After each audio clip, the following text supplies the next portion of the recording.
এদিকে 5ই আগস্ট পদত্যাগ করেননি শেখ হাসিনা, দাবি স্টেট ডিফেন্সের। বিপুল ভোটে ধানের শীষ জয়লাভ করবে বলছেন আব্দুস সালাম। এবং সর্বশেষ জানাবো, প্রশাসনে আওয়ামী ফ্যাসিবাদ থেকে সুষ্ঠু নির্বাচন সম্ভব নয় বলছেন ফারুক। শুনছিলেন সংবাদ শিরোনাম, এবারে বিস্তারিত। 5ই আগস্ট পদত্যাগ করেননি শেখ হাসিনা, দাবি স্টেট ডিফেন্সের। গণ অভ্যুত্থানের মুখে গত বছরের 5ই আগস্ট পদত্যাগ করেননি সাবেক প্রধানমন্ত্রী শেখ হাসিনা। তিনি ভারতে চলে যেতে বাধ্য হয়েছিলেন, এমন দাবি করেছে শেখ হাসিনা ও সাবেক স্বরাষ্ট্রমন্ত্রী আসাদুজ্জামান খান কামালের পক্ষে রাষ্ট্রনিযুক্ত আইনজীবী মোহাম্মদ আমির হোসেন। আন্তর্জাতিক অপরাধ ট্রাইব্যুনালের জাতীয় নাগরিক পার্টির আহ্বায়ক নাহিদ ইসলামকে জেরার সময় এমন দাবি করেন তিনি। জুলাই-আগস্টে সংঘটিত মানবতাবিরোধী অপরাধের মামলায় শেখ হাসিনা সহ ৩ জনের বিরুদ্ধে ৪৭তম সাক্ষী হিসেবে সাক্ষ্য দেন নাহিদ। জবানবন্দিতে দেওয়া নাহিদ ইসলামের বক্তব্য প্রত্যাখ্যান করেন আমির হোসেন। তিনি বলেন, ২০২৪ সালের ৩রা আগস্ট সরকার পতনে ডাকা এক দফা কর্মসূচি দীর্ঘদিনের পরিকল্পনার প্রতিশ্রুতি ছিল। এই আন্দোলনের পেছনে দেশি বিদেশি শক্তির হাত ছিল। দেশি বিদেশি শক্তির ইন্ধন ছিল বিধায় ডক্টর মোহাম্মদ ইউনূসকে অন্তর্বর্তী সরকারের প্রধান হওয়ার প্রস্তাব দেওয়া হয়েছিল। স্টেট ডিফেন্সের এমন কথার পরিপ্রেক্ষিতে আপত্তি জানান প্রসিকিউশন। তাদের মতে, এই মামলায় এমন আলোচনা করার সুযোগ নেই, মামলা সম্পর্কিত কথা বলাই উত্তম। এ সময় শেখ হাসিনার আইনজীবী বলেন, ডক্টর ইউনূসকে জড়িয়ে কোনো কথা বলা সমীচীন মনে করি না, কিন্তু সাক্ষীর বক্তব্যের খাতিরে বলতে হচ্ছে।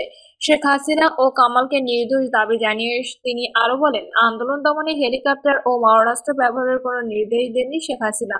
মূলত জনগণের জানমাল ও শান্তি শৃঙ্খলা রক্ষার্থে সর্বোচ্চ চেষ্টা করেছেন। এছাড়া ২০২৪ সালের জুলাই-আগস্টে কোনো মানবতাবিরোধী অপরাধ সংঘটিত হয়নি, তাই এই আসামিরা অপরাধের জন্য দায়ী নন। আমির হোসেনের এমন প্রশ্নের জবাবে এসব সত্য নয় বলে জানান সাক্ষী নাহিদ ইসলাম। একই সঙ্গে 5ই আগস্ট সারা দেশে চালানো হত্যাযজ্ঞ ও নির্যাতন সম্পর্কে সমন্বয়ক হাসনাত সার্জিসের কাছে জানতে পেরেছেন বলেও জানান তিনি। বিপুল ভোটে ধানের শীষ জয়লাভ করবে বলছেন আব্দুস সালাম। ধানের শীষ বিপুল ভোটে জয়লাভ করবে বলে আশাবাদ ব্যক্ত করেছেন বিএনপি চেয়ারপারসনের উপদেষ্টা আব্দুস সালাম। তিনি বলেছেন, অনেক আওয়ামী লীগের সঙ্গে মেলাতে চায়, বিএনপি ও আওয়ামী লীগ এক নয়। শিক্ষা চিকিৎসা সব ধ্বংস করে দিয়েছে, তারা সবসময় খাই খাই ছিল। ভোটের বাইরে অনেককে পাওয়া যায় না, কিন্তু বিএনপিকে পাওয়া যায়। বিপুল ভোটে ধানের শীষ জয়লাভ করবে। আরামবাগবাসীর উদ্দেশ্যে আব্দুস সালাম বলেন, সামনে যখন নির্বাচন আসছে তখন হলুদ সাদা পাকিয়ে অনেক কিছু করার চেষ্টা করছে। এলাকার মানুষ নির্বাচিত না হলে হবে, সেজন্য এলাকার মানুষ দরকার। মির্জা আব্বাসকে নির্বাচিত করতে হবে। বিএনপি আপনাদের পরীক্ষিত দল, মির্জা আব্বাস যেন পরীক্ষিত, বিএনপি তেমন পরীক্ষিত। তিনি আরো বলেন, বিদ্যাপীঠগুলো বাঁচিয়ে রাখা দরকার। 5টি মৌলিক দায়িত্ব রাষ্ট্রকে নিশ্চিত করতে হবে, বিশেষ করে শিক্ষা ও চিকিৎসা। বেগম জিয়া যখন ক্ষমতায় ছিলেন তখন তিনি মেয়েদের অনেক সুযোগ সুবিধা দিয়েছেন। এলাকার গরিব ঘরের ছেলেমেয়েরা পড়াশোনা করে যেন উচ্চশিক্ষায় যেতে পারে, তার দায়িত্ব রাষ্ট্রকে নিতে হবে। প্রশাসনে আওয়ামী ফ্যাসিবাদ দেখে সুষ্ঠু নির্বাচন সম্ভব নয় বলছেন ফারুক। প্রশাসনে আওয়ামী ফ্যাসিবাদ বহাল রেখে কখনোই সুষ্ঠু ও গ্রহণযোগ্য নির্বাচন সম্ভব নয় বলে মন্তব্য করেছেন বিএনপি চেয়ারপারসনের উপদেষ্টা জয়নুল আবদিন ফারুক। তিনি বলেন, দেশে আবারও নির্বাচন বানচালের ষড়যন্ত্র চলছে, তবে জনগণের ভোটাধিকার রক্ষার লড়াই থেকে বিএনপি সরে দাঁড়াবে না। জাতীয় প্রেসক্লাবের আব্দুস সালাম হলে জাতীয়তাবাদী নবীন দল আয়োজিত প্রশাসনে এখনো আওয়ামী ফ্যাসিবাদের সব পদে বহাল রেখে নির্বাচন কি সম্ভব শীর্ষক আলোচনা সভায় প্রধান অতিথির বক্তব্যে তিনি এসব কথা বলেন। ফারুক বলেন, কিছু গোষ্ঠী নির্বাচন নিয়ে ষড়যন্ত্র করছে। তারা দিনের ভোট রাতে করে জনগণের অধিকার হরণ করেছে। ২০২৫ সালের ফেব্রুয়ারি নির্বাচনও তারা বানচাল করতে চাচ্ছে। তিনি বলেন, ১৬ বছর ধরে মামলা, অত্যাচার, অবিচার সহ্য করে আমরা গণতন্ত্রের লড়াই চালিয়ে যাচ্ছি। এখন আর পেছনে ফেরার সময় নেই। ভোটের অধিকারের জন্য আমরা লড়ছি। বিএনপির এই নেতা জাতীয়তাবাদী শক্তির মধ্যে ঐক্যের ওপর জোর দিয়ে বলেন, আমাদের ঐক্য নষ্ট করার ষড়যন্ত্র চলছে।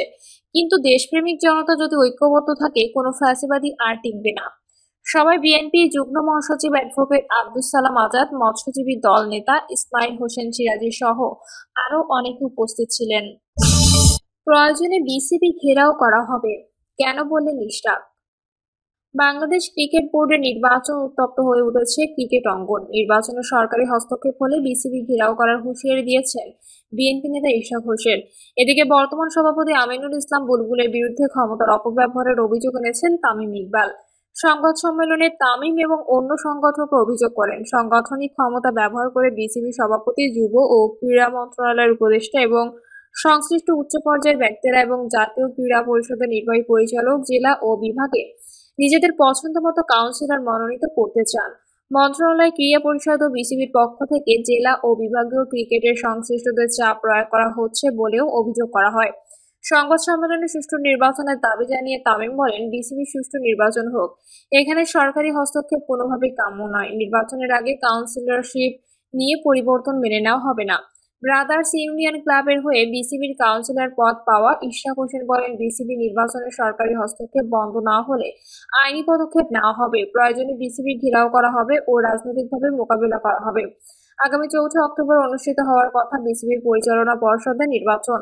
এরই মধ্যে গঠিত হয়েছে 3 সদস্যের নির্বাচন কমিশন, যেখানে প্রধান নির্বাচন কমিশনারের দায়িত্বে রয়েছেন সুপ্রিম কোর্টের সিনিয়র অ্যাডভোকেট মোহাম্মদ হোসেন। এছাড়াও কমিশনে আছেন পুলিশের অপরাধ তদন্ত বিভাগ সিআইডির অতিরিক্ত আইজিপি সিবগাতুল্লাহ এবং জাতীয় ক্রীড়া পরিষদের নির্বাহী পরিচালক। অন্তর্বর্তী সরকারের ব্যর্থতায় দায় নিতে হচ্ছে এনসিপিকে, বলছেন হাসনাত আব্দুল্লাহ। জাতীয় নাগরিক পার্টির মুখ্য সংগঠক হাসনাত আব্দুল্লাহ বলেছেন, বিএনপি সহ অন্য দলের অংশ থাকা সত্ত্বেও অন্তর্বর্তী সরকারের সব ব্যর্থতা ও সীমাবদ্ধতার দায় নিতে হচ্ছে তার দলকে। দুপুরে রাজধানীর কাকরাইল ডিপ্লোমা ইঞ্জিনিয়ার্স ইনস্টিটিউটে তারুণ্যের রাষ্ট্রচিন্তার তৃতীয় সংলাপে তিনি এ মন্তব্য করেন। হাসনাত আব্দুল্লাহ বলেন, বাংলাদেশের রাজনীতি এখন মিডিয়া ব্যবসায়ী মাফিয়ার হাতে বন্দী হয়ে গেছে। জনগণের প্রকৃত প্রতিনিধিত্ব হারিয়ে গেছে। রাজনৈতিক দলগুলো জনগণের কাছে জবাবদিহি না করে কিছু গোষ্ঠীর কাছে জবাবদিহি করছে। এভাবে চলতে থাকলে গণতন্ত্র কখনোই শক্তিশালী হবে না। তিনি বলেন, রাজনীতিবিদদের হাতে থাকতে হবে। মানুষ এনসিপির কাছে নতুনত্ব প্রত্যাশা করছে। আমাদের সীমাবদ্ধতা আছে, আমরা তার পর্যালোচনা করি, ভুল স্বীকার করতে পারি। আপনারা পরামর্শ দেবেন, আমরা সংশোধন করে বাংলাদেশপন্থী রাজনীতি করব। তিনি অভিযোগ করে বলেন, মিডিয়া ট্রায়ালের মাধ্যমে এনসিপি নেতাদের চরিত্র হননের চেষ্টা করা হচ্ছে। গত 5ই আগস্ট কক্সবাজারের সাবেক মার্কিন রাষ্ট্রদূত পিটার হাসের সঙ্গে তাদের সাক্ষাতের খবরটি মিডিয়ায় প্রচার করা হয়েছে, তা নিয়েও তিনি আপত্তি জানান। তিনি বলেন, আমরা মিডিয়া বিরোধী নই, কিন্তু মিডিয়ার বস্তুনিষ্ঠতা চাই। রাবিতে কমপ্লিট শাটডাউন ঘোষণা। পোষ্যকোটায় ভর্তি স্থগিতের প্রতিবাদে কমপ্লিট শাটডাউন কর্মসূচি ঘোষণা করেছে রাজশাহী বিশ্ববিদ্যালয় অফিসার সমিতির সভাপতি মোক্তার হোসেন। রোববার বিকেলে উপাচার্য অধ্যাপক সালেহ হাসান নকিবের বাসায় বিশ্ববিদ্যালয়ের জরুরি সিন্ডিকেট সভায় পোষ্যকোটা স্থগিত থাকার সিদ্ধান্ত আসার পর তিনি এই কর্মসূচি ঘোষণা করেন। সিন্ডিকেট সভায় পোষ্যকোটা স্থগিত রাখার সিদ্ধান্ত গ্রহণের বিষয়ে জানতে চাইলে মোক্তার হোসেন বলেন, এই সিদ্ধান্ত আমরা হতাশ। কারণ দেশের সব বিশ্ববিদ্যালয়ে এই সুবিধা আছে, তবে পরিবহন, পানি, বিদ্যুৎ আর রাকসু এর আওতা মুক্ত থাকবে। এত আত্মবিশ্বাসী হলে নির্বাচনে আসেন না কেন? জামায়াতে সালাউদ্দিন। সরকারি দল হওয়ার বিষয়ে আত্মবিশ্বাসী হলে নির্বাচনে আসতে এত বাহানা কেন? এমন প্রশ্ন তুলেছেন বিএনপির স্থায়ী কমিটির সদস্য সালাউদ্দিন আহমেদ।